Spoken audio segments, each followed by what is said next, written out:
Bagaimana caranya agar bisa membuat kita, diri kita yang tadinya tindakan kita negatif menjadi positif, yang tadinya malas menjadi rajin, yang tadinya belum sholat ke masjid jadi rajin ke masjid di waktu-waktu sholat wajib. Assalamualaikum warahmatullahi wabarakatuh.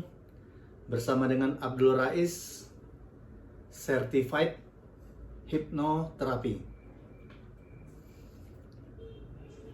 Bagi teman-teman ataupun Bapak Ibu yang belum paham apa itu hipnoterapi ataupun hipnosis, secara definisi, secara teori, hipnosis itu adalah kondisi mental ataupun imajinatif dari pikiran seseorang. Jadi, kalau kita sebut self-hypnosis, jadi bagaimana kita berpikiran, melakukan tindakan untuk diri kita supaya bisa menerima sugesti-sugesti. Nah, kali ini saya ingin membahas tentang self-hypnosis. Bagaimana caranya menghipnosis diri sendiri. Bagaimana caranya diri ini lebih baik dari sebelum-sebelumnya. Saya ingin jelaskan dulu, di dalam otak seseorang itu ada 3 pikiran yang sering bekerja saat pun.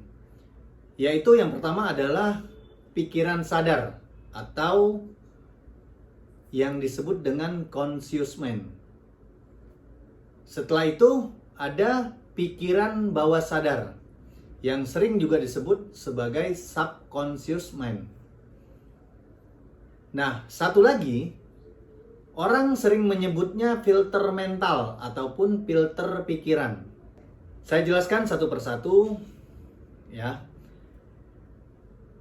Pikiran sadar, gelombang otaknya adalah beta. Beta itu yang seperti apa? Beta itu seperti keadaan sekarang ini, seperti saya lagi membuat video ini. Kita sesadar-sadarnya. Pikiran sadar ini perannya hanya 12% dalam kita melakukan tindakan. Nah, sedangkan pikiran bawah sadar atau subconscious mind yang perannya 88% itu adalah gelombang otaknya theta ya. Terus apa itu dengan filter pikiran ataupun filter mental? Filter mental ini saya kategorikan, misalnya saya kasih contoh.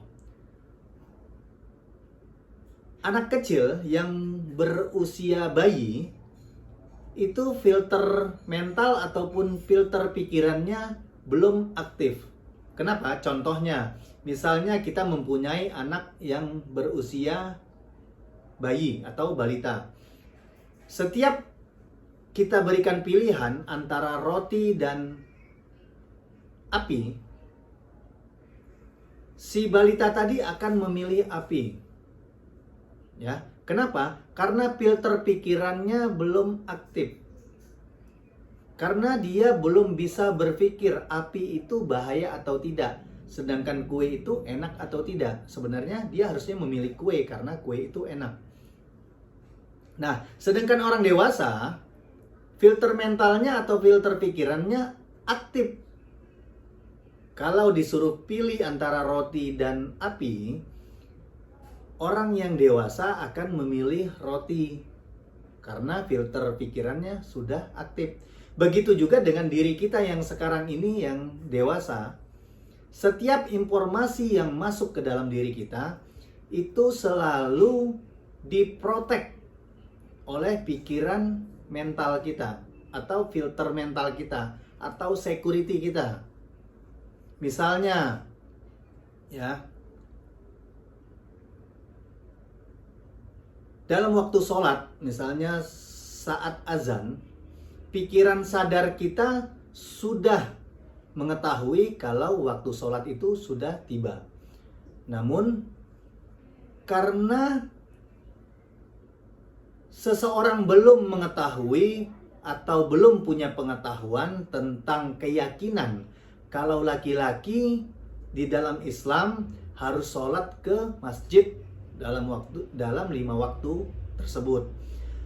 Nah, terkadang seseorang yang hanya berpikir menggunakan conscious mind ataupun pikiran sadar, dia tidak akan pergi ke masjid untuk melakukan sholat wajib tadi. Karena apa? Karena alam bawah sadar ataupun pikiran bawah sadar atau subconscious mind-nya belum mempunyai memori tentang sholat ke masjid itu pahalanya lebih besar dibandingkan sholat di rumah.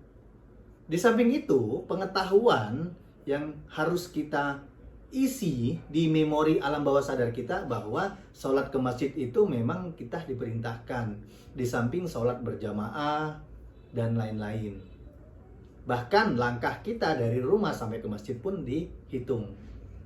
Karena di alam bawah sadar kita, memorinya atau gudang datanya belum ada pengetahuan tentang itu, maka seseorang sholatnya di rumah, berarti dia masih menggunakan pikiran sadar yang fungsinya hanya 12% perannya. Sedangkan alam bawah sadar itu 88% perannya akan tindakan kita. Alam bawah sadar itu salah satu isinya, salah satu yang ada di pikiran bawah sadar kita ialah memori yang permanen. Nah, di dalam alam bawah sadar kita, pikiran bawah sadar kita, memori apa yang sudah kita tanam-tanam. Semua orang biasanya di pikiran bawah sadarnya sudah banyak pohon-pohon atau tumbuhan-tumbuhan. Kita contohkan pikiran bawah sadar kita seperti kebun. Ya. Nah, di kebun itu sudah banyak tumbuhan-tumbuhan yang tumbuh. Tumbuhan yang positif atau tumbuhan yang negatif.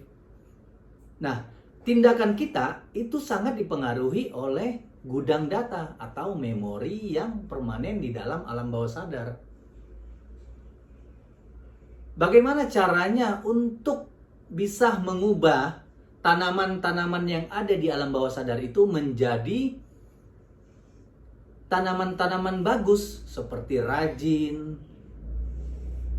seperti paham akan sesuatu hal bisnis, sholat berjamaah, laki-laki harus ke masjid, laki-laki harus mempunyai nafkah untuk keluarganya, dan lain-lain. Nah, caranya hanya dengan self-hypnosis. Ya, kalau Bapak Ibu atau teman-teman pernah mendengar kata-kata hipnosis, hipnosis itu sendiri adalah ilmu dari orang yang memberikan sugesti terhadap hipnosis itu sendiri. Sedangkan orangnya disebut hipnotis. Hipnotis terbagi menjadi 2. Hipnotis untuk digunakan sebagai hiburan, seperti yang kita sudah ketahui. Yang kedua, hipnotis digunakan untuk penyembuhan orang-orang yang cemas, sulit tidur, dan lain-lain. Nah, informasi baiknya kepada teman-teman, saya punya pantun. Jalan-jalan ke Asam Baris, lihat rumah berbaris-baris. Kalau mau belajar self-hypnosis, silakan hubungi Abdul Rais. Oke, teman-teman, Bapak Ibu, silahkan kalau ada yang membutuhkan informasi ataupun cara bagaimana self-hypnosis, silakan hubungi Abdul Rais. Wassalamualaikum warahmatullahi wabarakatuh.